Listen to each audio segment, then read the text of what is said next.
Hi everyone, this is Deepak Sinha. I welcome you to my YouTube channel. दोस्तों, मुझे आप लोगों से कुछ शिकायतें हैं और मैं अपनी शिकायतों को आप लोगों के सामने साझा करना चाहता हूं। क्या शिकायतें हैं मैं बिल्कुल आप लोगों को बता देना चाहता हूं। देखिए, जो कुछ भी आप लोग मेरे इस यूट्यूब चैनल से सीखते हैं, निश्चित रूप से मुझे पता नहीं चलता है कि आप क्या सीखते हैं और कितना सीखते हैं। ये पता चल सकता था यदि आप कमेंट बॉक्स में आकर के मुझे बतलाते कि आपने वाकई ये सीखा, ये सीखा, ये सीखा। वाकई आपको जो ये क्लास है काफ़ी यूज़फुल लगा, या जो भी आपके सजेशंस हो सकते हैं क्लास के बारे में, या कुछ और एक्स्ट्रा आप पढ़ना चाहते हो, इन सब चीज़ों के बारे में बिल्कुल आपको टिप्पणी करनी चाहिए। और जैसे ही आप वीडियो आप एंड करते हैं, आपको बिल्कुल कमेंट करना चाहिए पूरे क्लास के बारे में कि हाँ, ये चीज़ें बिल्कुल मुझे समझ में आया या नहीं आया। Number one. दूसरी जो सबसे बड़ी बात है वो ये कि देखिए, यदि मैं आपको कोई ग्रामर का रूल बताता हूँ, यदि मैं आपको कोई वोकैबलरी पढ़ाता हूँ, तो निश्चित रूप से तभी आप इन चीज़ों को सीख पाएंगे जब आप then and there comment box में उस पूरे चीज़ के बारे में कुछ अंग्रेजी में 2 लाइन, 4 लाइन, 5 लाइन लिखेंगे। मान लिया जाए वोकैबलरी में पढ़ाता हूँ, आपको चाहिए 2-4 वर्ड से आप अपने से सेंटेंस फॉर्म करके डालें उसमें। यदि ग्रामर का रूल मैं पढ़ाता हूँ तो उन चीज़ों को सीख करके बिल्कुल आप 1-2 लाइन आप कुछ लिखें, आप खुद से ट्राई करें। आप अंग्रेजी सीखने के लिए इस चैनल पर आए हैं, तो जाहिर है कि आपको थोड़ा कार्य करना पड़ेगा। ये इस तरीके से आप मत लें जैसे आप कॉमेडी के वीडियो को लेते हैं, इस तरीके से आप ना लें। जैसे अन्य जो वीडियो बनाया जाता है, ये एजुकेशनल वीडियो है। एजुकेशनल वीडियो में बिल्कुल आपको हर तरीके से मानसिक रूप से बिल्कुल एक्टिव रहना होता है, तभी आप कुछ सीखते हैं और तभी आप कुछ समझ भी पाते हैं। बहुत सारे लोग बढ़ा बढ़ा कर वीडियो देखते हैं, ये तो बहुत गलत काम करते हैं। अरे, आप पूरा चीज़ को यदि टोटलिटी में नहीं देखिएगा तो आप कैसे सीख पाइएगा। कभी भी बढ़ा बढ़ा कर आप नहीं देखें, आप बिल्कुल एक एक चीज़ को आप देखें। हर वो चीज़ आपके लिए इम्पॉर्टेंट है। जो चीज़ मैं पढ़ा रहा हूँ बिल्कुल इम्पॉर्टेंट है। मैंने पहले भी बताया, चाहे आप college going, school going students हों, या आप कंपटीशन की तैयारी कर रहे हो, स्पोकन इंग्लिश सीख रहे हो, आप हर लोग, हर व्यक्ति, हर स्टूडेंट के लिए जो क्लासेज मैं लेता हूँ बहुत इम्पॉर्टेंट है। या और बात है कि आप लोग इसके इम्पोर्टेंस को नहीं समझ पाते हैं और आपको जिस तरीके से गाइडलाइन दिया जाता है आप उस तरीके से नहीं कर पाते हैं। तीसरी जो सबसे अहम बात है कि आप तो चलिए सीख लेते हैं, वीडियो पे आकर सीख लेते हैं तमाम तरीके से जो है, क्योंकि आपको पता है कि हाँ, मेरे इस यूट्यूब चैनल पे ग्रामर पढ़ाई जाती है, वोकैबलरी अच्छे अच्छे पढ़ाई जाती है। लेकिन बहुत सारे लोग जो सीख नहीं पाते हैं बेचारे, बिल्कुल वो नहीं सीख पाते हैं, आप उन तक बिल्कुल शेयर करें। शेयर आप जितना करेंगे उतना काफ़ी अच्छा होगा उन लोगों के लिए। मैं पहले भी आप लोगों को कहा हूँ, लेकिन आप लोग शेयर नहीं करते हैं। मैं ये नहीं कह रहा हूँ कि आप सब्सक्राइबर बढ़वाइए, बिल्कुल नहीं, आप छोड़ दीजिए। आपने बहुत जो है सब्सक्राइबर दे दिया, मुझे उससे ज़्यादा की ज़रूरत नहीं है, फ़िलहाल तो बिल्कुल नहीं है। लेकिन मैं चाहूँगा कि आप बिल्कुल शेयर करें दोस्तों, क्योंकि शेयर आप करेंगे तो अन्य लोग भी वीडियो देखेंगे और काफ़ी कुछ सीख पाएंगे। आपके अगर मान लिया जाए पढ़ने के बाद आप 2 मिनट 5 मिनट इस चैनल के लिए दे देते हैं, तो उससे आपका 24 घंटा में बहुत ज़्यादा नुकसान नहीं होता है। सिर्फ 2 मिनट में आप 10 आदमी को शेयर कर सकते हैं। आप अपने फेसबुक पे शेयर कर सकते हैं, इंस्टाग्राम पे शेयर कर सकते हैं। आप चाहें तो हर जो प्लेटफॉर्म है, डिजिटल प्लेटफॉर्म है या सोशल साइट्स है, सब पे आप डाल सकते हैं। इतना तो कम से कम मुझे आपसे एक्सपेक्टेशन ज़रूर है, क्योंकि मैं ये समझता हूँ कि इतना एक्सपेक्टेशन रीज़नेबल है और आप लोगों को चाहिए कि बिल्कुल आप मेरे एक्सपेक्टेशंस पे खरा उतरें। और ये अनरीजनेबल नहीं है, ये रीजनेबल है दोस्तों। खैर चलिए, मैं आज आप लोगों के लिए इडियम्स फ्रेजेस का क्लास लेकर कर आया हूँ और बहुत इंपॉर्टेंट चीज़ें हैं। शुरू से अंत तक वीडियो को बिल्कुल आप देखिएगा हर चीज़ को, और बिल्कुल कमेंट बॉक्स में कुछ सेंटेंसेस पे आप अपने तरफ से सेंटेंसेस बनाकर भी दीजिएगा। चलिए दोस्तों, आपके सामने जो है स्क्रीन पर जो पहला वर्ड आ रहा है वह है टॉक बिग और tall. Talk talk talk big, talk tall, ये दोनों एक ही वर्ड है, चाहे आप टॉक बिग कह लीजिए या टॉक टॉल कह लीजिए, ये दोनों का मतलब होता है फेंकना, अर्थात बढ़ा चढ़ाकर बोलना। कोई चीज़ फेंकने वाला फेंकना नहीं, बढ़ा चढ़ाकर बोलना।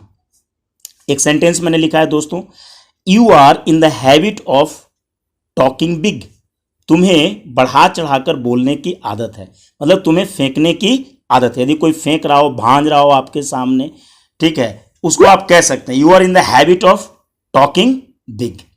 चलिए, दूसरा जो वर्ड आपके स्क्रीन पर है वो है ए जैक ऑफ ऑल ट्रेड्स। देखिए, जैक ऑफ ऑल ट्रेड्स का मतलब होता है हड़फन मौला, या इसी को हम कहते हैं हर काम में जानकारी रखने वाला व्यक्ति, लेकिन थोड़ा थोड़ा जानकारी रखने वाला व्यक्ति। वो किसी भी काम में निपुण नहीं रहेगा, लेकिन हर काम में थोड़ा थोड़ा जानकारी रखेगा। आपके फ्रेंड सर्कल में कुछ ऐसे भी लोग होते होंगे कि जिन्हें हर काम में थोड़ा थोड़ा चीज़ें आती हैं, लेकिन वो किसी भी चीज़ में निपुण नहीं होते हैं, ठीक है। तो मैंने एक सेंटेंस लिखा है, mister Narang is a jack of all trades but master of none. Mister Narang जो हैं वे बिल्कुल हड़फन मौला हैं या हर काम में जानकारी रखने वाले व्यक्ति हैं, लेकिन बट मास्टर ऑफ नन, लेकिन वो किसी भी चीज़ में निपुण नहीं है। अब आप समझ गए होंगे। तीसरा जो वर्ड है आपके सामने वह है ए फेयर सेक्स, नारी या महिला। अब फेयर सेक्स जो है उसका मतलब होता है नारी या महिला। Only education can empower a fair sex, केवल एजुकेशन जो है वह महिला को, किसी भी महिला को एम्पावर कर सकता है, यानी सशक्त कर सकता है। चौथा जो आपके सामने फ्रेज आ रहा है, गुड फॉर नथिंग, निकम्मा या नालायक। I consider you good for nothing, मैं तुम्हें बिल्कुल नालायक समझता हूँ या निकम्मा मानता हूँ। कंसीडर का मतलब समझना या मानना। पांचवा आप देखिए अपनी स्क्रीन पर क्या है, बिग गन। बिग गन का मतलब होता है रसूखदार व्यक्ति या प्रभावशाली व्यक्ति या प्रभाव रखने वाला व्यक्ति, ठीक है। जैसे हमने एक सेंटेंस लिखा है, Amit Shah is a big gun of BJP. Amit Shah जो हैं कि बीजेपी के एक रसूखदार व्यक्ति हैं। व्यक्ति का मतलब नेता है यहाँ पर, क्योंकि उनका प्रोफेशन नेता का है, तो हम यहाँ पे नेता शब्द यूज़ कर सकते हैं। यानी Amit Shah is a big gun of BJP का मतलब हुआ कि अमित शाह बीजेपी के एक रसूखदार व्यक्ति हैं, यानी नेता हैं। यानी जिसको हम बोलते हैं ना कि क्या तुम तोप हो क्या, इसका मतलब यही होता है कि are you a big gun, इसका ये मतलब होता है दोस्तों। देखिए, छठा जो वर्ड आपके सामने है, डार्क हॉर्स, इसे बहुत अच्छे से समझिएगा। इसका मतलब होता है छुपा हुआ रुस्तम। ये किसे कहते हैं हम छुपा हुआ रुस्तम? हम उस व्यक्ति को कहते हैं जिससे हमें कोई आशा ना हो, हम उसे निकम्मा, नालायक, कमज़ोर और पता नहीं क्या क्या समझते हैं, उसके बारे में बहुत निगेटिव राय रखते हो, लेकिन अचानक से जब हमें सुनने को मिलता है कि वो बहुत बड़ी सफलता हासिल कर लिया या वो बहुत ज़्यादा आगे बढ़ गया, तो हमें तब यकीन होता है कि अरे नहीं, वो तो बड़ा छुपा हुआ आदमी था, बड़ा छुपा हुआ रुस्तम था यार, हम तो उसे गलत समझते थे लेकिन वो बहुत आगे बढ़ गया, यानी उसके अंदर क्वालिटी थी जो हम समझते नहीं थे। तो उस व्यक्ति को हम छुपा हुआ रुस्तम कहते हैं। एक सेंटेंस से क्लियर हो जाएगा आपको, earlier I considered him good for nothing, यानी पहले मैं उसे बिल्कुल नालायक समझता था, बिल्कुल ऐसे वैसे मैं समझता था। गुड फॉर नथिंग का मतलब होता है नालायक, निकम्मा। Earlier I considered him good for nothing but he emerged as a dark horse by securing first rank in his exam. मैं उसे पहले निकम्मा, नालायक समझता था, लेकिन वह कैसे निकला? ही emerged, वह निकला। He emerged as a dark horse, वह एक छुपा हुआ रुस्तम की तरह निकला। By securing first rank in his exam, अपने एग्जाम में फर्स्ट रैंक ला करके वह बिल्कुल एक छुपा हुआ रुस्तम की तरह निकला। यानी वो छुपा हुआ रुस्तम था, है ना, वो छुपा हुआ रुस्तम के रूप में वो आया या अपने आप को साबित किया कि वो छुपा हुआ रुस्तम है, क्योंकि पहले हम उसके बारे में निगेटिव थे, सभी लोग निगेटिव थे। इसका मतलब यही हुआ। इस चीज़ को समझ गए होंगे आप। सातवां जो वर्ड है वो है स्लीपिंग पार्टनर। देखिए, स्लीपिंग पार्टनर का मतलब होता है कि जो व्यक्ति निष्क्रिय है, निष्क्रिय हिस्सेदार या निकम्मा हिस्सेदार, यानी जैसे कोई टीम में है, अगर एक टीम है तो मान लीजिए कि उसमें एक दो ऐसे लोग होते हैं या फैमिली मेम्बर्स हैं 5-10 लोग हैं तो उसमें 2 लोग ऐसे होते हैं कि जो मुफ्त की रोटियां तोड़ते हैं, यानी वो निकम्मे ही होते हैं, है ना। वो हिस्सा तो होते हैं परिवार का या टीम का, लेकिन वो निकम्मे होते हैं, किसी काम लायक नहीं होते हैं। उन्हें कहा जाता है स्लीपिंग पार्टनर। जैसे एक सेंटेंस मैंने लिखा है, no no I don't want to take him in my team because he is a sleeping partner. नहीं नहीं, मैं उसे अपने टीम में नहीं लेना चाहता हूं क्योंकि वह एक निकम्मा हिस्सेदार है, यानी निष्क्रिय हिस्सेदार है, यानी वह एक निकम्मा व्यक्ति है। 8वां जो वर्ड है वह है आयरनी ऑफ फेट, भाग्य की विडंबना, या इसे हम दुर्भाग्य भी कह सकते हैं। सेंटेंस मैंने लिखा है, it was an irony of fate that Shri Ramchandra ji was given an exile of 14 years. यानी यह भाग्य की विडंबना थी या यह दुर्भाग्य था कि Shri Ramchandra ji was given an exile of 14 years, कि श्री रामचंद्र जी को 14 सालों का वनवास दे दिया गया। दोस्तों अब जो 9वां आपके स्क्रीन पर है वो बहुत इंपॉर्टेंट है, सीखिएगा। A fair weather friend. A fair weather friend का मतलब क्या होता है? अ फेयर वेदर फ्रेंड का मतलब होता है सुख का साथी। ऐसा साथी, ऐसा व्यक्ति जो केवल आपके सुख में साथ रहे, दुख में निकल जाए। तो सेंटेंस आप सीख लीजिए। It is not difficult to get a fair weather friend. It is not difficult to get a fair weather friend provided that you may be in affluent position. कहता है कि इट इज़ नॉट डिफिकल्ट, यानी यह कठिन नहीं है, to get a fair weather friend, यानी सुख का साथी पाना बिल्कुल डिफिकल्ट नहीं है।